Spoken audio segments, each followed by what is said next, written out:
14장 14절로 20절까지의 말씀. 계시록 14장 14절로 20절.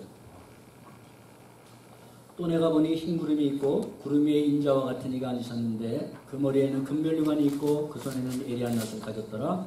또 다른 천사가 성전으로부터 나와 구름 위에 앉은 이를 향하여 큰 음성으로 외쳐 이르되 당신의 낫을 스스로 거두소서 땅의 곡식이 다 익어 거둘 때가 이르렀습니다 하니 구름 위에 앉으신 이가 낫을 땅에 휘두르매 땅의 곡식이 거두어지니라. 또 다른 천사가 불에 있는 성전에서 나오는데 역시 예리한 낫을 가졌더라. 또 불을 다스리는 다른 천사가 제단으로부터 나와 예리한 낫 가진 자를 향하여 큰 음성으로 불러 이르되 내 예리한 낫을 휘둘러 땅의 포도송이를 거두라. 그 포도가 익었느니라 하더라.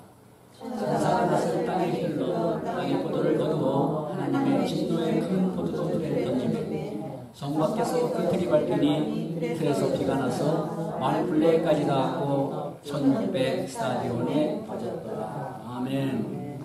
우리 함께 나누시는 이 하나님의 말씀을 통해서 새로운 은혜와 결단, 회복의 역사가 일어나시기를 예수님의 이름으로 기도합니다. 아멘. 오늘 말씀의 제목은 예리한 낫 앞에 선 우리입니다. 그 누구도 예외 없이 우리는 예리한 낫 앞에 우리는 서 있습니다. 농부가 곡식을 수확할 때가 되면 기쁨으로 수확하는 사람들이 있고 또 반면에 낙심하고 절망하는 그런 사람들이 있을 겁니다. 영적인 추수도 이와 동일합니다. 마지막 날에 있을 추수는 두 가지인데 바로 구원의 추수와 심판의 추수입니다. 마태복음 14장을 보면 13장을 보면 다 추수할 때까지 함께 자라게 내버려두라. 추수 때 내가 추수꾼들에게 말하기를 먼저 가라지는 거두어서 불사르고 그래서 불사도록 단으로 묶고 그리고 곡식을 모아서 내 곡간에 넣으리라 말씀합니다. 이렇게 여러분 세상에서만이 아니라 교회에서도 성경은 말씀합니다.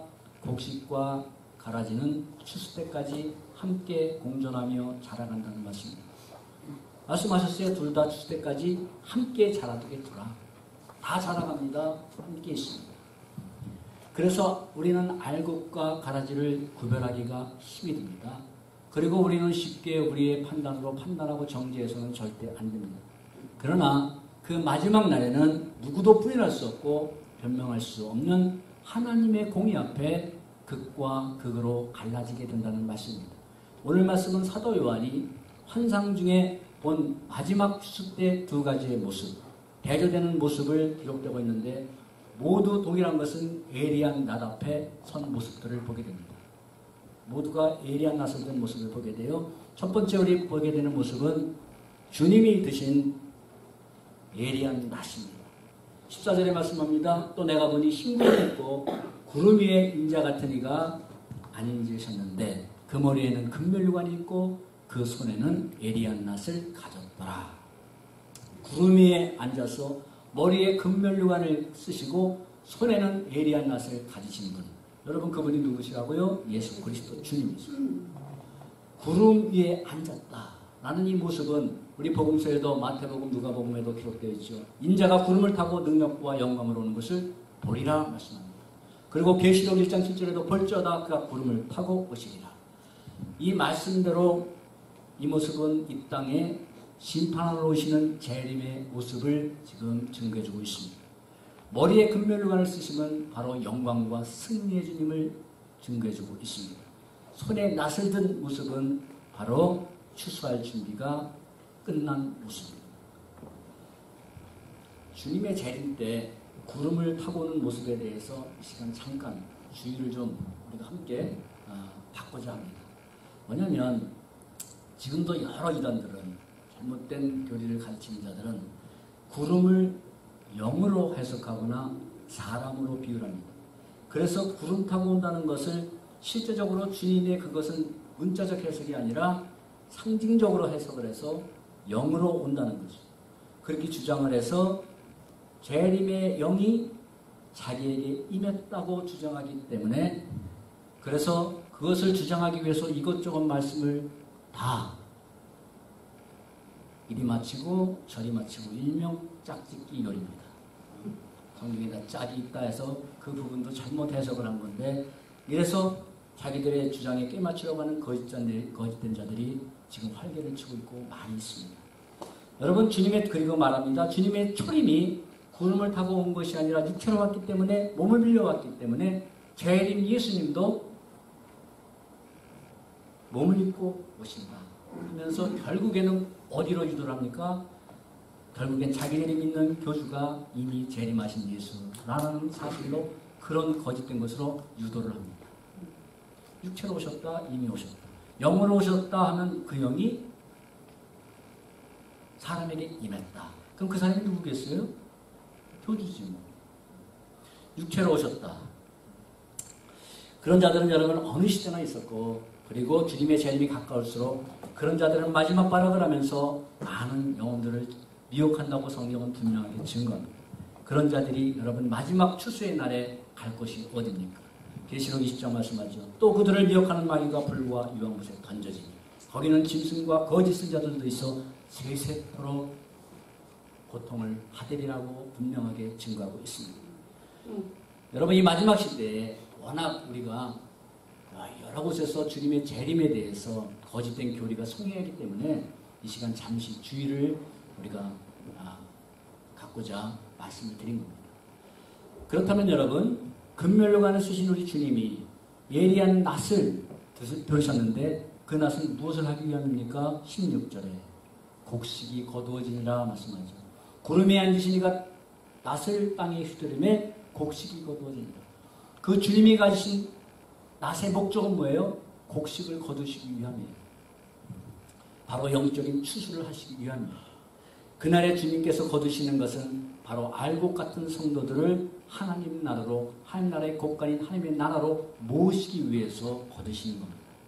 아멘. 그러므로 머리에 금멸류관을 쓰시고 낫을 드시는 주님이 하시는 추수는 바로 구원의 추수를 지금 의미하죠. 14절. 그렇다면 여러분, 추수의 때는 언제인가 하는 겁니다. 오늘 말씀은 이렇게 증가합니다. 15절 말씀에 천사가 큰 음성으로 이렇게 외칩니다. 당신의 낫을 휘둘렀어.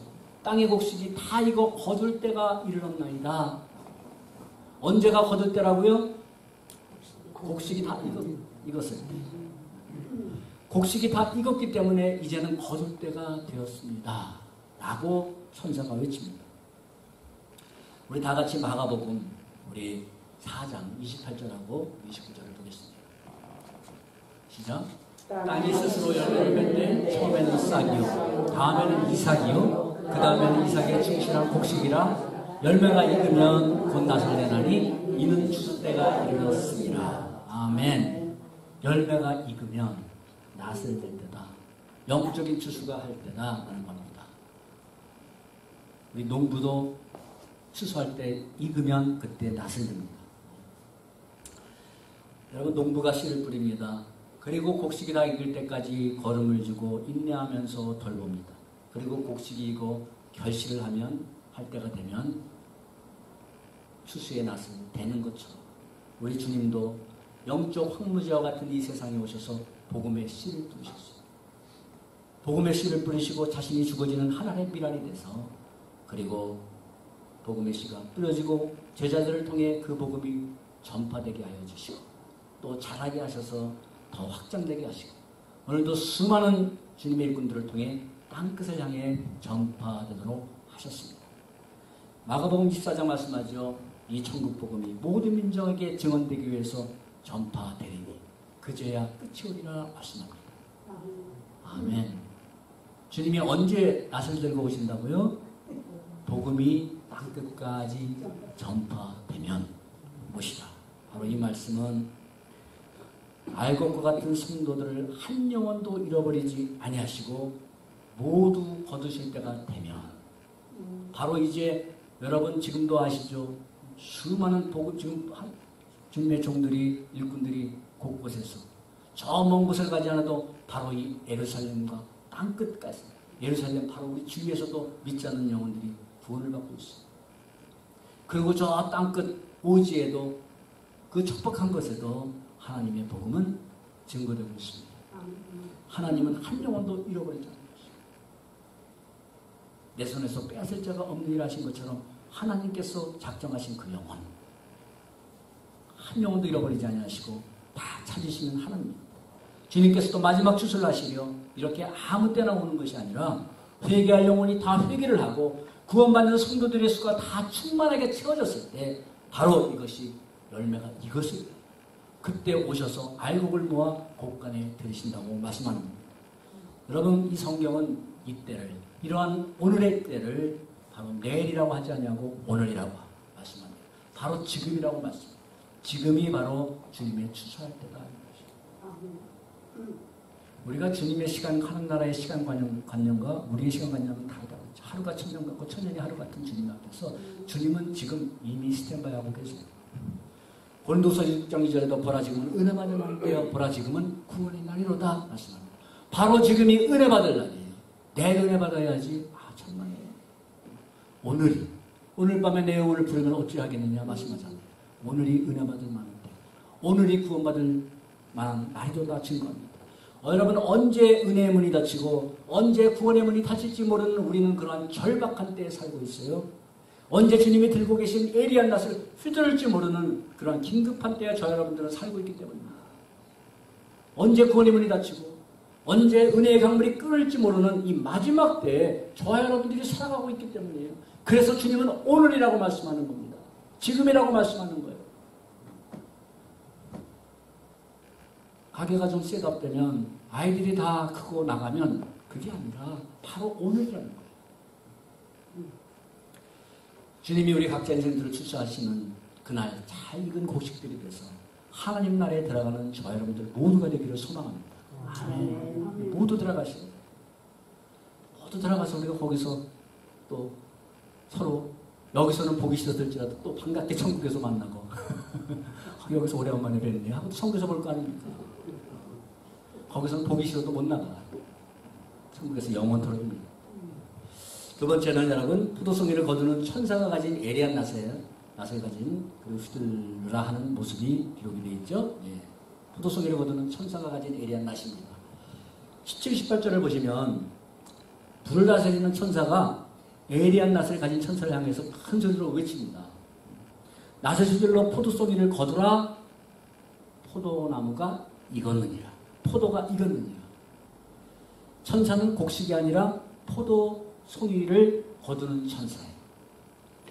성경에서 우리 포도나무, 포도송이는 주로 이스라엘 백성들을 상징하는데 서로 대조적으로 반대의 모습으로 사용되는 것을 우리가 보게 됩니다.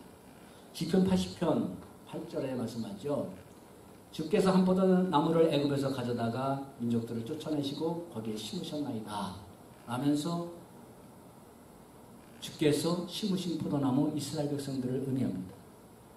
나는 포도나무여 너희는 가지라 하면서 이스라엘 백성들을 또 포도나무에 비유합니다. 포도나무 가지. 그러나 반대로 우리가 신명기 32장 32절을 보시면 이렇게 기록이 되어 있어요. 이는 그들의 포도나무는 소돔의 포도나무요 그 밭은 고무라의 밭이다. 그들의 포도는 독이 든 포도이니 그 송이는 쓰며 그들의 포도주는 뱀의 독 같고 맹독이니라 말씀합니다. 그들은 포도나무입니다. 그런데 그 포도나무가 어디의 포도나무냐면 소돔의 포도나무예요. 그리고 어느 밭에 있냐면 고모라 밭의 소산이에요. 그러니까 하나님으로부터 멸망받은 소돔과 고모라 땅에 있는 포도나무예요. 그래서 그들은 그 포도들은 다 뭐를 가지고 있어요? 독을 가지고 있어요. 그래서 하나님의 말씀이 꿀송이처럼 포도송이처럼 단 게 아니라 쓰며 그리고 그 독은 맹독이라 사람을 한 번에 죽이는 뱀의 독이요 독사의 맹독이라 뱀의 독이에요. 이렇게 포도나무를 하나님을 대적하고 불신앙 가운데 살아가는 그러한 심판받을 자들을 신명기에서는 포도나무, 포도로 비유하고 있는 것을 우리가 발견하게 됩니다. 자, 그렇다면 이 예리한 낫을 가진 천사가 그 거둔 포도를 거둬서 어떻게 한다고요? 19절에 포도를 거둬서 하나님의 진노의 틀에 던져버려요. 그냥 던져버려요. 진노의 틀에. 이 던져버렸다는 것은 한 번 던져지면 영원히 회복할 수 없는 상태를 의미하는 거예요. 진노의 틀에 던집니다. 그리고 또 어떻게 했어요? 20절에 성 밖에서 그 틀을 또 밟습니다. 밟히니 틀에서 피가 나서 말구에까지 닿았고 1600 스타디온에 퍼졌더라. 그 포도주 틀에 던지고 거기에 밟힙니다. 그래서 그 피가 사방으로 퍼집니다. 바로 이것은 여러분 1600 스타디온에 퍼졌더라는 말씀은 스타디온은 당시 어떤 측량 단위로서 하나님의 진노의 심판으로 온 사방에 많은 자들이 극심한 고통을 받을 것을 지금 상징적으로 표현해주고 있는 겁니다. 그러므로 여러분 오늘 말씀의 포도송이는 뭐예요? 진노의 대상이죠. 진노의 대상이고 17절 이하 천사가 휘두른 예리한 낫은 심판의 낫을 의미하는 겁니다. 그렇다면 심판의 때가 언제라고요? 이것도 동일하게 포도송이가 익었을 때 심판의 낫이 휘둘러진다라고 증거합니다. 그렇다면 여러분 구원의 추수가 이렇게 다 곡식이 익었을 때 또 심판의 낫도 포도송이가 다 익었을 때라면 포도가 익었을 때란 어떤 모습, 어떤 상태를 의미할까라는 겁니다. 포도송이가 익었다. 하나님께서 홍수로 인간을 심판하실 때 창세기 6장에 보면 여호와께서 사람의 죄악이 세상에 넘치도록 환영합니다. 그리고 그의 마음으로 생각하는 모든 계획들이 악함을 보셨다라고 말씀합니다. 하나님이 그 당시 홍수 심판을 내실 때 상황이 어땠냐? 이것은 죄악으로 충만했어요. 죄악으로 가득했어요. 그리고 인간들이 생각하는 모든 행함과 생각이 계획들이 다 하나님의 뜻을 떠나 악함이었어요. 하나님의 선하신 뜻을 찾아볼 수가 없었어요. 그때 홍수 심판을 내려졌습니다. 주님의 재림때도 동일하게 말씀하죠. 노아의 때와 같이 인자의 임함도 그러하니라. 바로 그러한 때 하나님은 바로 심판하시겠다라고 말씀하셨어요. 바로 이렇게 노아 시대는 하나님의 경고를 무시하고 자기의 정욕을 따라 살아가는 때예요. 하나님의 경고를 듣지 못해서가 아닙니다. 노아를 통해서 그들은 경고를 들었을 겁니다. 그러나 그들에는 그것이 들리지가 않았어요.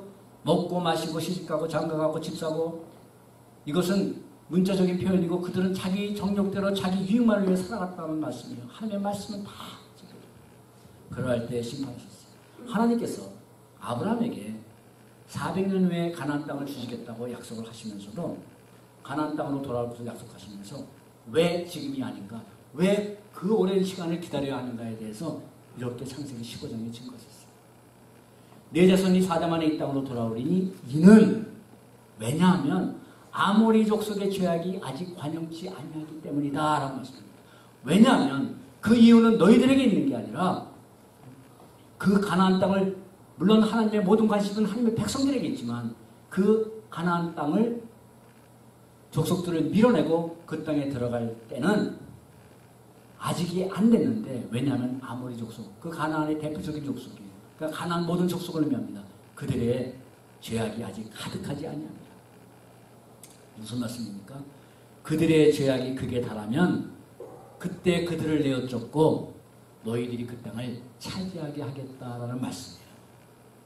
지금은 그냥 내버려 두고 있다라는 말씀이에요. 어디까지 가나 내버려 두고 있다. 그러나 끝이 왔습니다. 하나님이 거기까지 끝하고 더 이상 하나님의 자비와 은혜를 베풀 수가 없을 때 그때 하나님께서는 그들을 내어 쫓고 너희들이 그 땅에 들어가게 하시겠다라는 말씀이에요. 여러분 소돔과 고모라 어떤 때 그런 환난을 당했나요? 바로 그들 동일해요. 그들이 성적으로 완전히 타락하고 우상을 섬기고 완전 죄악이 극심할 때 그 상을 심판하셨습니다. 하나님의 백성들이라고 하면서도 북이스라엘의 그 멸망을 보면서도 바로 목도하면서도 남유다 백성들이 계속해서 하나님이 그 자비의 시간, 은혜의 시간, 돌아올 시간을 주셨어요.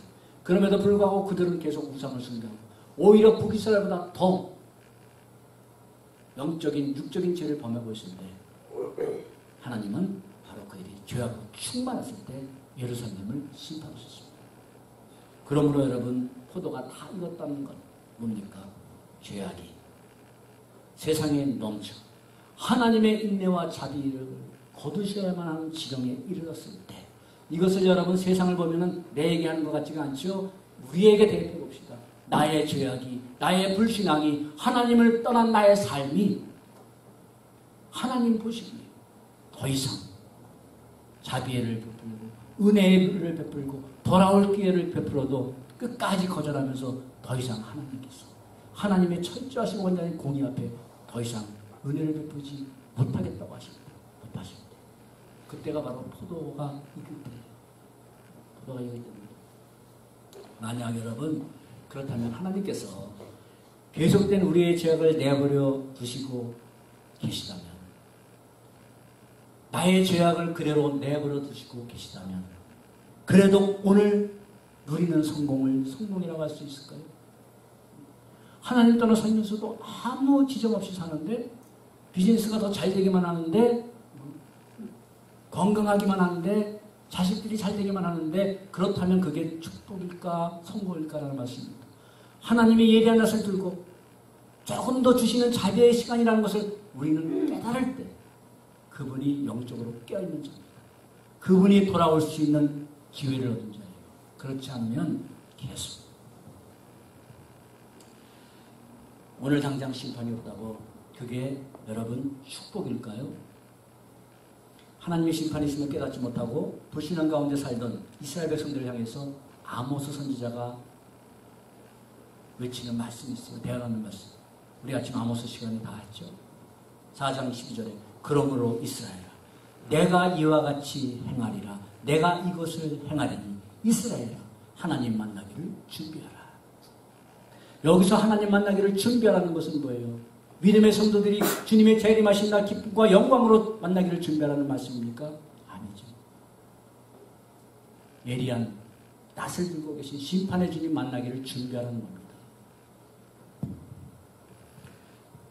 요한복음 3장 36절에도 하나님의 진노가 그 위에 머물러 있느니라 말씀합니다. 여러분, 하나님의 진노는 막연한 게 아니고 관념적인 게 아니고 멀리 있는 게 아닙니다. 바로 우리 머리 위에 스탠바이 하고 있다는 말씀입니다. 하나님의 진노가. 그러므로 여러분, 우리는 주님의 재림을 부정하지 말고 그날을 예비하며 살아가야 한다는 말씀입니다. 아멘. 그날을 우리는 믿음으로 믿고 믿었다면 그날을 준비하며 살아가야 합니다. 주님이 이 땅에 다시 오시는 그날은 여러분 모든 성도들의 소망이었습니다. 그 초대교회 믿음을 지키다가 순교를 당하고 피를 흘리며 고통을 당한 자들에게는 그날이 소망이었어요. 그게 바로 마라나타였어요. 주 예수여 어서 오시옵소서. 소망이었고 가장 큰 영광스러움이었으며 최후 승리였습니다. 저와 여러분들도 주님을 만나는 그날이 간절한 소망이 되고 가장 큰 인생의 어떤 그 영광스러움보다 가장 큰 영원한 영광스러움이 되고 최후 승리가 되시기를 축복합니다. 아멘. 그럼에도 주님을 재림을 부정하는 두 가지 형태의 모습이 있습니다. 두 가지 형태. 크게 나눠서 두 가지 형태인데, 그것은 베드로후서 3장에 기록된 대로 주님께서 강림하신다는 약속이 어디 있느냐? 만물이 창조된 이후로 지금까지 얼마나 많이 세월이 있는데 어디 있느냐? 쉽게 말씀드리면 내가 어렸을 때부터 교회 다니는 어머니가 말세했다. 교회 다니는 사람들이 말세했는데 내가 지금 뭐 흰머리가 시끄시끄하고 그런데 말세는 옛날부터 들었는데 그런 거 없다. 바로 주님의 재림을 조롱하고 부정하는 자들이.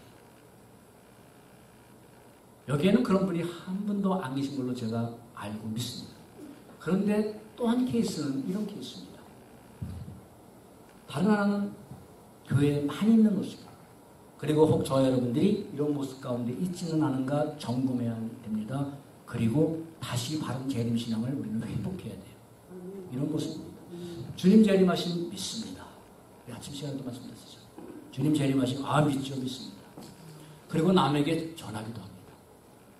그러나 살아가는 모습은 전혀 그날이 없는 것처럼 이 땅의 모든 소망을 소망 삼고 살아가는 모습이에요. 주님 재림 믿습니다. 아멘. 그리고 남에게도 전합니다. 전도도 해요.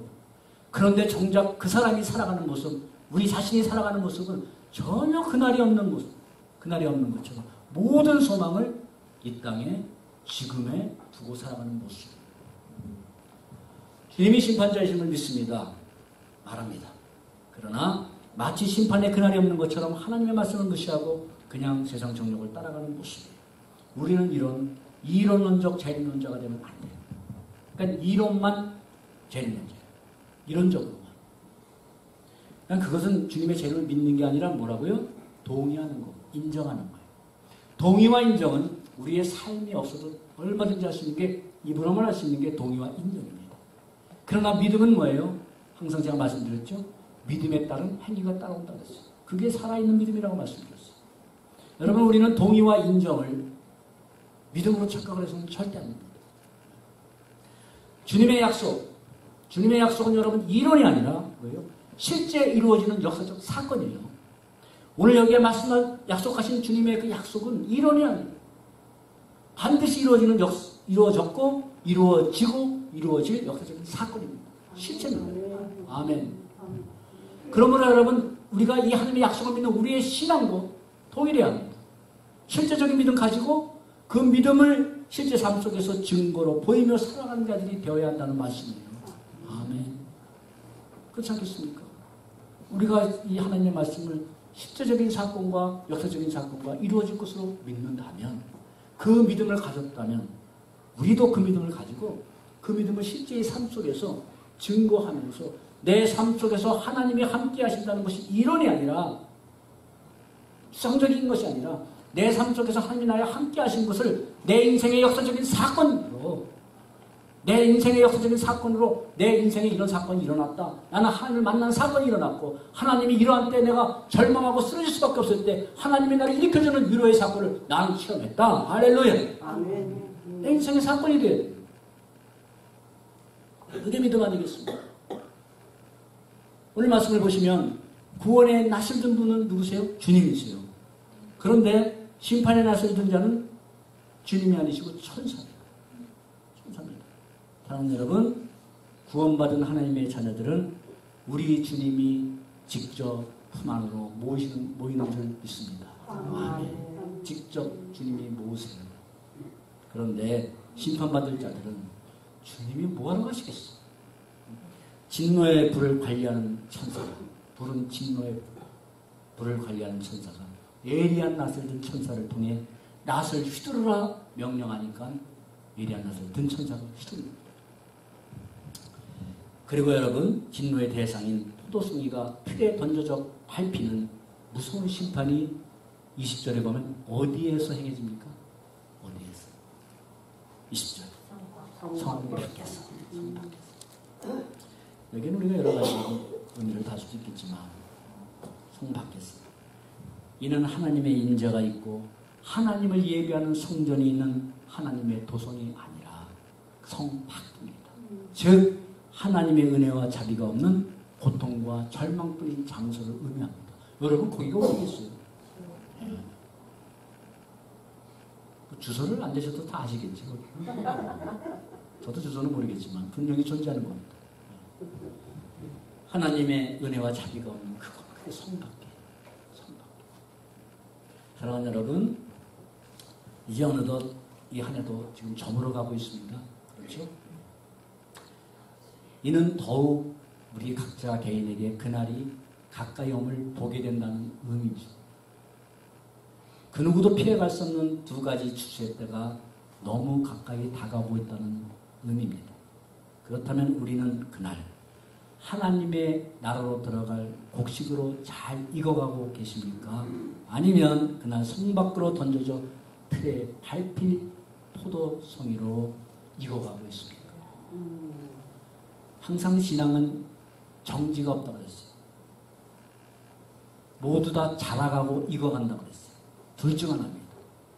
하나님 앞에 알곡으로 잘 익어 신앙으로 자라가든가, 아니면 이거 자라가는 것도 아니고 후퇴하는 것도 아니고 그냥 정지가 아니라, 아니면 진노의 대상인 포도송이로 계속 자라가고 익어가고 하는가. 모두 익어갔을 때 하나님의 심판을 가야 된다는 말씀. 어느 쪽으로 익어가고 있습니까, 여러분? 우리에겐 그리고 두 가지 날이 있죠. 주님의 재림으로 맞이하는 그날 뿐만 아니라 저와 여러분들이 이 땅에서 우리의 인생을 마감하는 그날이 있습니다. 우리는 그날을 위하여 오늘이라는 이 날을 살아가야 돼요. 그날을 위하여 오늘이라는 이 날을 우리는 살아가야 됩니다. 아멘. 그러므로 우리는 성경이 말씀해 주신 마지막 이 징조들을 보면서 그날이 가까이 옴을 깨닫는 영적인 지혜가 있어야 합니다. 그날이 언제인지 집중하는 것이 아니라 어떤 사람이 되어야 마땅하냐, 거룩한 행실과 경건함으로 하나님의 날이 임하기를 사모하고 간절히 바라라는 말씀처럼, 베드로 사도의 말씀처럼 언젠가를 집중하는 게 아니라 어떤 사람이 돼야 되는가, 주님 앞에 내가 어떤 사람이 되어야 마땅한가, 어떤 모습으로 서야 마땅한가, 거기를 집중하라.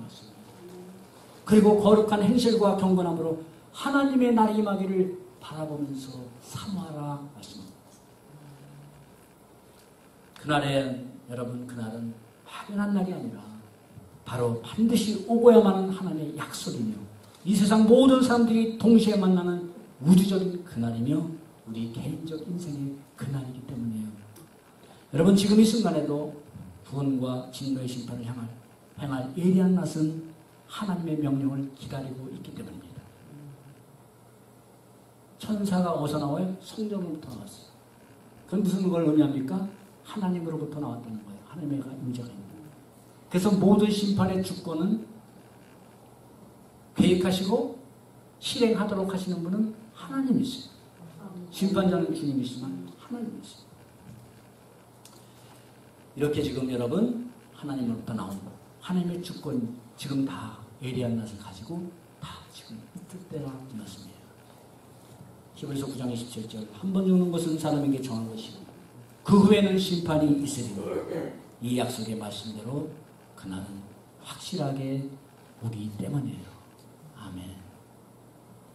이제 한 달 남았습니다. 2018년. 이제 뒤를 돌아보면서 내가 올 한 해 동안 주님 앞에 거둔 믿음의 열매, 충성의 열매, 순종의 열매는 무엇일까? 한번 계산해 보시기 바랍니다. 그리고 내가 주님 앞에 보실 때 불신앙의 열매, 불충성의 열매 무엇이 있었는가? 우리는 한 해를 보내면서 2018년 한 해 남았네, 새해 오네 이렇게 자꾸 지나가면 아무 의미가 없잖아요. 우리의 삶 언제 그날이 닥칠지 모르는데 이미 우리 머리 위에는 하나님의 진노가 임해 있는데 스탠바이 하고 있는데 기도하겠습니다.